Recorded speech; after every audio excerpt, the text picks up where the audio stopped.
Hey there, this is Marcus Miller of AudioVein Entertainment, and I am standing right here at Hard Rock on the Strip in Las Vegas with Andrea from Lacuna Coil. Hello, literally on the street. On the strip. We are on the street. We are out here on the balcony looking out at everything. New York, and MGM, Coca-Cola, everything. So, Las Vegas. You guys don't play here very often. Yeah, for some reason. I mean, we used to play a little more often in the past. But in last couple of tours in North America, we haven't, for some reason, there's been no Las Vegas show. So luckily this time we're back and we can make it up a little bit for now. But we're gonna also be back later once the album will be out. Sure. For more touring in North America. So hopefully we're gonna come back also with a full headline show later on next year. You have any plans for later after the show? You're gonna go out and... Yeah, we also have a day off tomorrow as well here. Sweet. So we're gonna do a little bit of casino, a little bit. Maybe you're gonna see a show tomorrow. We can like see. one of the Cirque du Soleil. I think they have 4 or 5. So. Yeah. Something like that. I recommend the Beatles Love. Beatles Love. That one is amazing. That's interesting. And La Rev at the Wind. That one's really nice. Okay. Yeah, so something like that tomorrow. Like chill out, a bit of casino, but not too much. I don't want to lose too much money. And seeing something. Do just something to clear your mind from the routine of touring. Then we also had a lot of troubles with the tour bus in the beginning of the tour, like wheels and generator problems. So we really need a proper day off. We haven't got a real day off since the beginning yet because of bus troubles and breaking down. So now, hopefully, this one is going to be the first real day off. Oh, it wouldn't be a tour without a bump in the road, right? At least one. We already changed 3 buses in 2 weeks, so that's enough. Okay. How much longer do you have left on this tour? It's 3 weeks, 3 more weeks. It's not a really long tour, it's only 5 weeks basically. So reasonable. And how many? That's crazy. How many new songs are you playing? Right now 2, the 2 we just put out with videos, which are Layers of Time and Reckless. But very soon there's gonna be another one coming out, I believe in the beginning of October. And maybe we're gonna add that one. Well, we still have to rehearse it, so hopefully very soon we're gonna add another one. But that's, I think, the maximum for this tour, because this tour is mostly to introduce the new record and the new songs, but not really playing the full record. So we're gonna have a lot more surprises for later. Okay. What does Black mean to you? Basically, I had this title in my book, and because I like to combine words from different languages, like we did in the past with Coma Lies or Karma Code. Yep. Even Lacuna Coil is 2 languages, so I like to play a little bit with words. And Black Anima means black soul, dark soul, basically. Anima is soul in Italian, and we started brainstorming for the concept of the record, me and Christina, and what was the strongest impact, the strongest inspiration we got was from the fact that we've lost some people in our life recently in the past 3 years, some very close family members, but that's kind of normal, growing up, but the fact that the way we've been reacting to this loss and the fact that we still feel these people very close to us in terms of feeling them in a different way, that's been what struck us the most of this passage in our life. So we got that feeling. I was reading also a book called The Physics of Angels, which talks about angels, ghosts, and spirits throughout history, and it's written by a priest and a scientist, and they both analyze the figure from different perspectives. Okay. So I put together what I got from the book, our idea of talking about people, relatives that are not with us anymore, but that we still feel around us and inside us with their energy. So we thought it was a good topic that a lot of people could share, because a lot of people, everybody sooner or later goes through this kind of passage of life, So the fact that it's okay not to be okay all the time, it's good to also, not good, but it's normal to go through difficult times and depression and moments where you really struggle, but then they also help you a lot growing up, and making it to the next level of yourself. Yeah. So this is the Black Anima, basically. We imagine it as a book that tells all the stories of these souls and ghosts and people energy. And we used the book as an imaginary cover for our record with a seal that our bass player Marco designed on the cover. And we started from there. Then we also got the book for the stage that was meant to be some sort of soul takers or soul hunters. Okay. And so it's a record that has been very organic. Everything came up together, like the music, the lyrics, the concept, the stage clothes, the ideas for the cover, the photographers that we could use for the photos. For the first time, we worked everything at the same time. Okay. Now, how do you feel about the growth of not only the band personally, but musically, just since Delirium? I think Delirium has been very important for us to kind of restart the engine. You know, we were at a point where we changed a lot of the lineup that has been very stable for many years. Although the main songwriter is still Marco, as for music, and me and Christina for lyrics and vocal lines. But still, the other guys obviously contribute with their own flavors and to the songs, you know. So it was a moment where we decided to try something else, you know, shift our music. Although we do have a style that probably will never change because this is what we are for 20 years, so we're not gonna completely change. But we thought we could experiment a little bit more with different musicians in the lineup. And the result was Delirium, that for the first time we pushed a bit of the accent of the heaviness and the darkness of certain thematics. So with this record, when we noticed that Delirium has been even more successful than previous records, actually the best-selling record after the Karma Code, and Shallow Life era. Yeah. So we thought this is something that people really like from us, and it's also refreshing for us to try something different and make it a success. So we decided with Black Animal to push this even further on the heaviness and the darkness. Although there are also some songs which are a bit more catchy and more introspective melodics, you know. Yeah.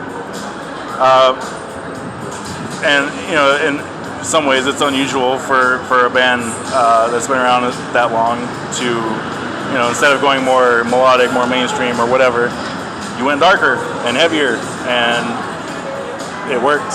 And you know, like I said, fans are taken to it. I love it, of course. You know. And yet you still sound like Lacuna Coil. You know, you don't sound like Arch Enemy or anything like that. You know, it's you. As I said, I mean, 20 years, you have it in our DNA. You know, even a friend of us from Italy, we let him listen always the preview of the record to have his opinion, because it's very open to a lot of different styles of metal and not only metal. So we switch his opinion, and he said that we can write a song like AC/DC or like Sex Pistols, and it's still gonna sound like Lacuna Coil somehow, you know? Yeah. Because we have it, you know. This is what we are. So heavier or softer, I think you still recognize the band, you know. Doesn't really change much, but obviously it's refreshing for us to be able to try different things, you know. It's also cool because we have to live with these songs for a long time, you know. So it's important that we feel them cool and fresh to play, you know. All right, so I'm gonna switch gears a little bit. That's the gear. Yeah, that was ironic. That's you switching the gear. That was ironic. Normally, I always like to ask this. I usually ask where the best tacos are that you've had. Okay. But I'm just gonna ask you in general, what's your favorite place to eat in the world? America, doesn't matter. I mean, there's so many good foods around the world, you know. I love Italian food because that's what I grew up with, you know, and I think it's one of the best cuisine you can have in the world, and also one of the most healthy cuisine. But I think also in America you have a lot of choices. I like burgers, obviously are the best in America, of course. And then you have great sushi here, and you get great Mexican food or Tex-Mex food. So America, it's good because you have a variety. You always have a different choice. Every day you can eat something different. You know, one day you can go for sushi, one day for Mexican, one day for Italian, one day for pizza, one day for Chinese, whatever. You know. So that's the cool thing about America is you can find a lot of. And if you have time, you can also avoid a lot of the trashy fast food. You know, you can also go proper restaurants in America, but you need to have a bit of time, obviously, and be in the right place. Overall, I think everywhere there's good food. You know, I think in Europe my favorite is Italian food, Greek food, and Spanish are my favorite in Europe, and then in America probably Tex-Mex and burgers are my favorites as well. But also I love sushi in Japan, you know, Australia is very good because they have such big variety of fish and stuff, you know. So there's great food everywhere you go, you know. Do you have a specific place that you would recommend in your hometown? Yeah, you know, I mean, there's many I recommend, but there's a nice Napolitan-style restaurant and pizza place near where I live, actually, and it's called Antica Partenope, which means ancient Naples, basically, translated. And it's some of the greatest pizza you can have, some of the greatest fish food, and but also Napolitan ragu, which is a kind of pasta with meat and sauce, tomato sauce, that cooks for many, many hours, and it's very tender, and it's almost like your pulled pork kind of flavor. You know? Yeah, I like pulled pork. So what do you want Lacuna Coil to be remembered for when it's all said and done? What I think has been the most special thing in these 20 years of career, more than the record sales or the concert we played, is the fact that we created a legacy with our fans. So many fans come to us and say how much our music have meant for them in certain moments of their life. Or sometimes we even have kids coming to us and thanking us because they were born because their parents met at our show and they got together, and then eventually they got the kids, you know. So once we had a baby girl coming to us and say thank you because I'm alive, you know, just because their parents met at our show. So that legacy, I think that's the most special thing you're gonna preserve in your memories when you're older, you know, that fact that you connect so many lives around the world in the same way, with each one with a little different impact. But that's the special thing about the band, the fact that Lacuna Coil has meant something for people around the world, you know, more than the songs on the record sales and all of that, or the fame, you know. Yeah. That's, I'm sure, a strange dynamic to suddenly have, you know, the little kids come in and, you know, my parents brought me. Yeah, that's weird. It was weird for sure, but it's true somehow, you know. In a way, it's true. So I was 16. Yeah, I was 16 when I first saw the Heaven's Live video, and you know, it doesn't seem like that long ago, but that was already half my life ago. Yeah, 2004, I think it was the video. The record was even before, but the 3 or 4 was the video. Yeah, time flies, you know. Last year we've done the show for the 20 years, and ended up on the DVD, the show in London with the circus performing, and we've done the book for the 20 years. So we had to go back for the very first time in our career. We had to really go back with our memories to way long time before, you know. And we had to pick up the set list, and we had 80 songs, and we had to shrink them to 25. So it was a lot of going back with the memory, a lot of choosing which one makes sense, which one are important for the fans, which one we never perform. And then also the book, we go back and find all the pictures, and the pictures back then were paper pictures, so we had to go back and remember who took that picture, where it was taken, and then the interviews. And I was talking to the journalist, and then he was calling next morning Christina and tell her, Andrea told me this and this, what do you think about this? And so a lot of memories open up that you don't even have anymore, you know. And that way, for the first time, we were forced to go back, you know, and think about the 20 years. So that's when we really realized for the first time how much time has been flying for us, you know, how much for us it was maybe 10 years ago, in reality it's 20 years ago, you know, so it's crazy. How does it feel in your mind going back and playing like something off of Unleashed Memories, or you know, the first EP or anything like that? Like you go back when you were, you know. Yeah. You notice all the defects, you know, everything that wasn't so good, you know, about it, because on one hand you say, okay, some of these songs still sounds good, you know, and still makes sense if we play them to the set of today, you know, they still fit well. But then maybe you analyze the lyrics and you say, maybe I wasn't that much of a lyricist back then, you know, I was trying to put a lot of poetry, a lot of big words, but the meaning.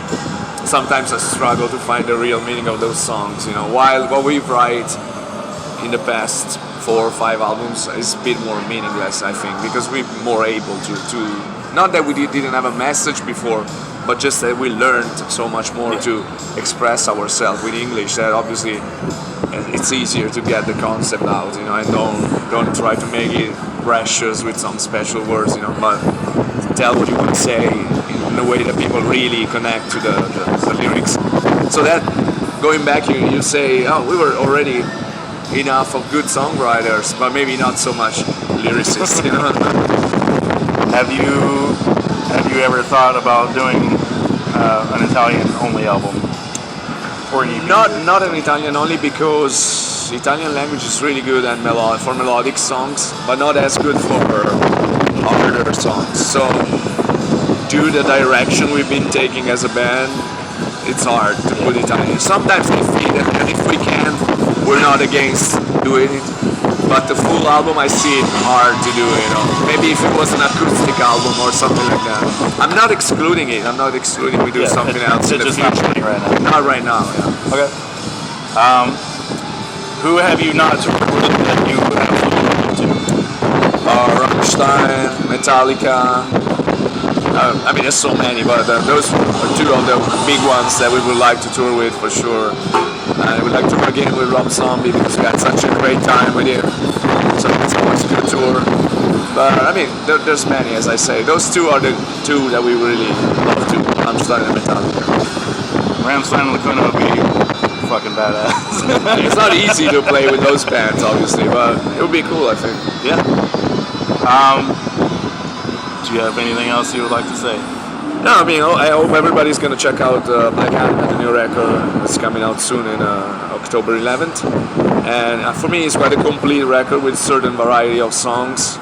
And I think there's something for everybody. There's from the new fans for the more old school fans. And I just give it a chance and check it out. And then if you like it, support the band and buy it and come to the show. So you heard it. You must check out the new album for obvious reasons. Because it's going to be awesome. We're getting blown away out here. Everybody's going to be blown away as well. Okay. All right. Thank you for your time. Thank you, man. Thank you, man. Sorry Appreciate if we had it. to do it here, but...